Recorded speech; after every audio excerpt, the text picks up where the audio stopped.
দেৱী জন্ম উপলক্ষে আজি গাম্বিকা পৰিষদৰ বৃদ্ধাশ্ৰমত আহি বহুতো ভাল লাগিলে। আমি আহি এটা কথাত বেছি সুখী হৈছোঁ যে ইয়াৰ যিখিনি কৰ্মচাৰী তেওঁলোকৰ যিখিনি কাৰুকাৰ্য যিখিনি আমাক শুশ্ৰূষা কৰিলে, আমি প্ৰথম আহি গেট পোৱাৰ লগে লগে তেওঁলোকে আমাক যিদৰে আদৰণি কৰি আহি প্ৰতিটো মুহূৰ্ততে আমাক সহায় সহযোগিতা কৰি আমি এই বৃদ্ধাসকলক অকণমান লঘু আহাৰ নিছিলোঁ সেইকণ দিলোঁ।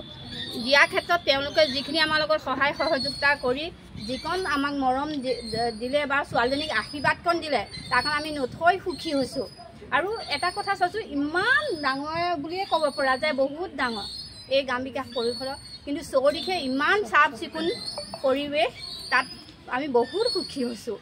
এনেকুৱা এটা গাম্বিকা পৰিষদ যেন সদায় জিলিকি থাকক আৰু আগুৱাই যাওক, তাৰ শুভ উজ্জ্বল কামনা কৰি মই ইমানতে সমাপ্ত কৰিলোঁ।